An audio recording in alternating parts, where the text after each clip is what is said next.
Pozdrav dragi pratioci. Donosimo vam najnoviju vest iz reality sveta. Niko nije očekivao ovakav obrt, ali izgleda da se između Mateje Matijevića i Anelije Ahmić nešto posebno dešava.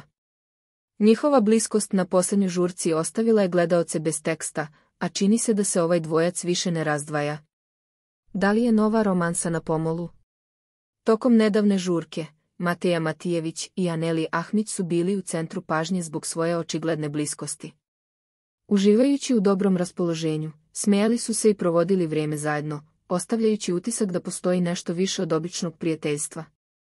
Njih dvoje su bili nerazdvojni, a osmesi koje su razmenjivali govore više od reči. Situacija je iznenadila mnoge gledaoce, jer do sada nije bilo indicija da bi između njih moglo biti nekih dubljih osjećanja. Iako su se samo zvanično družili, atmosfera oko njih je bila puna elektriciteta. Ostaje da vidimo da li će se ova bliskost pretvoriti u nešto više ili je sve samo prolazni trenutak na žurci. Lično mislim da ovakve stvari u realitijima mogu brzo da se razviju, pa će biti zanimljivo pratiti dalje dešavanje. Šta vi mislite, dragi pratioci? Da li je ovo početak nove romanse ili samo prijateljska bliskost? Pišite nam u komentarima, zapratite naš kanal za još sličnih vesti, lajkujte video i podelite sa prijateljima.